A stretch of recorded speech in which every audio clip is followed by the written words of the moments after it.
Hi friends, good morning.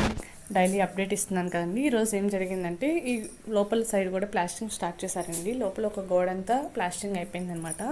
ఇంకా అలాగే plumbing వాళ్ళు వచ్చారండి. వాళ్ళు కూడా వాటర్ కనెక్షన్ అంతా ఇచ్చుకోవాలి కదా. ఇంకా అదిగోండి వాటర్ పైప్ అంతా పెట్టేశారనమాట. ఎక్కడెక్కడ వాటర్ పైప్స్ వస్తాయని. ఇది కిచెన్కి అండి. చిన్న షింక్ పెడదాము, అక్కడ చిన్న గట్టిస్తే ఎవరైనా బ్యాచిలర్స్ వచ్చినా ఎవరైనా వంట చేసుకోవడానికి అలా ఉంటుంది కదా, యూస్ఫుల్గా. ఇంకా బాత్రూమ్ కనెక్షన్, ఇక్కడ చిన్న వాషింగ్ మిషన్ పాయింట్ కూడా ఇచ్చామండి. ఆల్రెడీ చెప్పాను కదా స్విచ్ బాక్స్ దగ్గర. అలాగే అక్కడ వాటర్ పాయింట్ కూడా ఇచ్చాము ట్యాప్ది. ఇంకా లోపల వచ్చి వాల్ మిక్చర్ అంటారు కదా, వాల్ మిక్చరు, తర్వాత షవరు అంటూ అదొక జస్ట్ వాష్ బేసిన్ అలా పాయింట్స్ ఇచ్చారండి, అంతే. ఇంకా బయట నాకు అవుట్ సైడ్ కూడా చిన్న ట్యాప్ కావాలన్నాను, అండ్ ఇటు సైడ్ పార్కింగ్ సైడ్ కూడా ఒక ట్యాప్ కావాలన్నానండి. సో బోత్ సైడ్స్ ఒక హోల్స్ చేసి మళ్ళీ ట్యాప్స్ కనెక్షన్ ఇచ్చారు. ఇప్పుడే